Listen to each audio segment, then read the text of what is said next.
Sial, anjing ini bisa berlari dengan cukup baik. Begitu Tu selesai berbicara, dia ditampar keras di kepalanya. Meskipun bawahannya telah mencoba yang terbaik untuk menahan diri, dia masih tidak berhenti. Awalnya Tu memiliki kesempatan untuk menjangkau untuk memblokir prajurit Dao bawahannya, tetapi dia tidak melakukannya. Dia memilih untuk menyerang. Ketika Qin Yichen melewatinya, dia tiba-tiba mengulurkan tangannya, mencoba menangkap Qin Yichen. Tapi yang menyambutnya adalah pedang gila putih misterius milik Qin Yichen. Prajurit Tao memainkan percikan api di telapak tangan Tu, dan Qin Yichen memanfaatkan kekuatannya untuk mundur lagi, benar-benar meninggalkan jarak dekatnya. Mengambil langkah lain di langit, Qin Yichen terbang ke langit. Mengutuk di bawah pembantaian.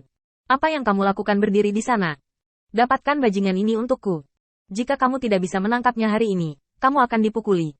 Tu Baqi meraung, otot-ototnya gemetar. Dengan 10.000 ksatria, Qin Yichen seperti ikan yang fleksibel, berenang di dalamnya seperti tarian yang anggun. Tetapi dengan langkah tarian ini, itu adalah langkah yang salah, dan ujungnya akan hancur.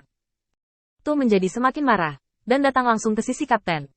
Lu, beritahu aku apa yang harus kulakukan dengan orang ini, atau aku akan mengajak seseorang untuk menghabiskan waktu bersamanya di sini. Aku masih tidak percaya anjing ini bisa terus berlari. Kapten Lu memperhatikan sebentar, lalu tertawa kecil dan menggelengkan kepalanya. Orang ini sangat pintar, sangat sulit bagimu untuk menangkapnya. Tu masih belum yakin. Seperti ibunya adalah kelinci. Jika saya menangkapnya, saya akan memberinya tangan dan kaki saya. Kapten Lu mengangguk. Saya percaya Anda memiliki kekuatan itu, tetapi saya tidak berpikir dia akan memberi Anda kesempatan seperti itu. Perhatikan baik-baik. Pada kecepatannya saat ini, tidak sulit untuk menyingkirkan pengejaran kita. Kenapa dia tidak pernah pergi sampai sekarang? Kamu tidak berpikir bahwa dia benar-benar tidak dapat menemukan kesempatan untuk menonjol dari kerumunan, kan? Meskipun Tu bisa mendengar dengan jelas, tetapi melihat Qin Yichen berjuang di antara para ksatria, pikirannya tiba-tiba tidak cukup. Pada saat ini, bukankah Qin Yichen melarikan diri dari kerumunan, dan sangat sulit untuk melindungi dirinya sendiri? Bagaimana Kapten Lu bisa memberinya peringkat setinggi itu? Mata Lu Jiantu bingung. Dia hanya tersenyum sedikit, meletakkan tangannya di bahunya, mengangkat jarinya ke posisi Qin Yichen. Apakah menurutmu lebih aman untuk keluar dari kerumunan dan menghadapi serangan gabungan 10.000 ksatria? Atau berada di tengah-tengahnya dan membiarkan mereka saling menahan? Anak ini punya kesempatan dan modal untuk keluar dari keramaian, tapi dia menolak begitu saja, dan dia lebih paham bentuknya. Lebih baik beri dia kesempatan. Jika dia mau bergabung dengan kami, saya bisa mempertimbangkan untuk membiarkannya. Dia pergi. Tuh, aku akan menyerahkan ini padamu. Setelah itu, di bawah komando Kapten Lu, 10.000 ksatria mundur secara tertib, hanya menyisakan 100 orang yang dipimpin oleh Tu. Selama seluruh proses, dia tidak pernah menyebut Athena, dewi kebijaksanaan yang disembunyikan Qin Yichen di bawah. Lu lebih suka melihat Qin Yichen bertarung, daripada memaksanya tunduk dengan cara yang kasar.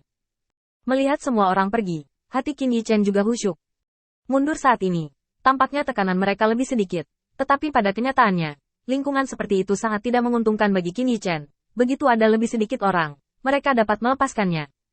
Dengan kekuatannya sendiri, bagaimana dia bisa menghadapi 100 ksatria, dan dia bisa dimakan sampai mati. Di bawah perintah Tu, para ksatria hanya mengepung Qin Yichen dengan samar, dan tidak buru-buru menyerang. Adegan yang aneh, mata Qin Yichen menyapu mereka dengan cepat. Kerjasama orang-orang ini belum sempurna, dan masih ada beberapa kekurangan yang tersisa. Sekarang ada 3 tempat yang bisa dijadikan terobosan. Setelah menemukan jalan keluar, Qin Yichen perlahan menghembuskan napas. Dalam napas yang langka ini, Qin Yichen secara alami ingin merebut pemulihan. Setelah beberapa saat mengutuk, Tu datang ke Qin Yichen. Kapten mengatakan bahwa selama Anda bergabung dengan kami dapat mempertimbangkan untuk membiarkan Anda semua bertahan hari ini. Mata Qin Yichen sedikit kosong. Untuk bergabung dengan kalian? Ini membuat Qin Yichen terdiam. Anda hanya dewa liar kecil, apa modal yang layak untuk ditarik? Bahkan jika itu berasal dari pengadilan 3.000 Dao, bahkan jika beberapa metodenya lebih menakjubkan. Tetapi bagaimanapun juga, itu hanya dewa liar berkekuatan rendah. Pada saat kritis perang yang akan datang dengan Olympus, alih-alih mencoba memenangkan kekuatan tempur kelas atas, Anda ingin memenangkan diri sendiri, seekor ikan asin. Qin Yichen secara alami tidak akan mempercayai kata-kata tidak tulus semacam ini. Tetapi jarang punya waktu untuk beristirahat, jadi Qin Yichen tidak sopan kepada mereka dan mulai berbicara di tempat. Bahkan jika kamu berbohong padaku, tolong buat alasan yang bisa diandalkan. Kalau tidak, jika kamu mengatakannya, siapa yang akan mempercayainya? Tu memelototi Qin Yichen. Kamu tidak bisa memuntahkan gading dari mulut anjingmu. Kapten bersedia memberimu kesempatan ini. Wajah sudah diberikan cukup. Jangan bodoh. Qin Yichen melipat tangannya dan melihat sekeliling dari waktu ke waktu, yakin bahwa rute pelarian yang dia lihat sebelumnya masih ada di sana. Baru kemudian dia terus mengkonfirmasi berita itu dengan tuh. Apa wajah kaptenmu? Apakah ada dewa liar? Qin Yichen menjelaskan bahwa dia ingin dibantai, dan dia berbicara dari mulutnya. Hanya karena dia menggunakan semua metode persembunyiannya sebelumnya dan gagal lolos dari penguntitan orang ini, dia bisa melihat bahwa kapten ini tidak sederhana. Qin Yichen masih memiliki pemahaman yang terlalu sedikit tentang dunia, jadi sekarang dia hanya bisa membuat keputusan terlebih dahulu. Ceroboh berdiri dalam antrean, itu pasti akan jelek. Melihat Tu tidak berbicara, Qin Yichen menambahkan kalimat dengan santai. Jika dia memiliki kekuatan dewa liar, aku masih bisa mempertimbangkannya. Jika tidak, lupakan saja. Aku tidak tunduk pada yang lemah. Benar saja, begitu kalimat kedua Qin Yichen yang memprovokasi api keluar dari mulutnya. Tu tidak tahan lagi. Dia memelototi Qin Yichen, dan matanya hampir meledak dengan api. Kamu bajingan. Jika bukan karena wajah kapten, aku pasti akan membuatmu sesak dan dikuliti hari ini. Buka mata anjingmu untuk melihat dengan jelas. Kapten lebih dari kekuatan 12 dewa utama. Hal-hal bodoh yang tidak kamu ketahui. Jangan beritahu aku jika kamu tidak setuju dengan sepatah kata pun. Tu memarahi dan mengeluarkan tentara Tao. Ni membanting tinjunya. Selama Qin Yichen punya niat untuk menolak, dia akan segera menghancurkan kepala anjingnya untuk melampiaskan kebenciannya. Lu adalah penyelamatnya. Dan sekarang dia begitu dipandang rendah. Bagaimana mungkin Tu tidak marah? Namun, Qin Yichen sepertinya belum melihat sikap agresif Tuna. Hanya menundukkan kepalanya sejenak untuk berpikir. Kapten mereka ingin merekrut saya? Artinya, selama saya tidak setuju atau menolak, orang-orang ini tidak akan bisa menyerang saya. Saya bisa membeli lebih banyak waktu bagi Matt untuk menyampaikan pesan.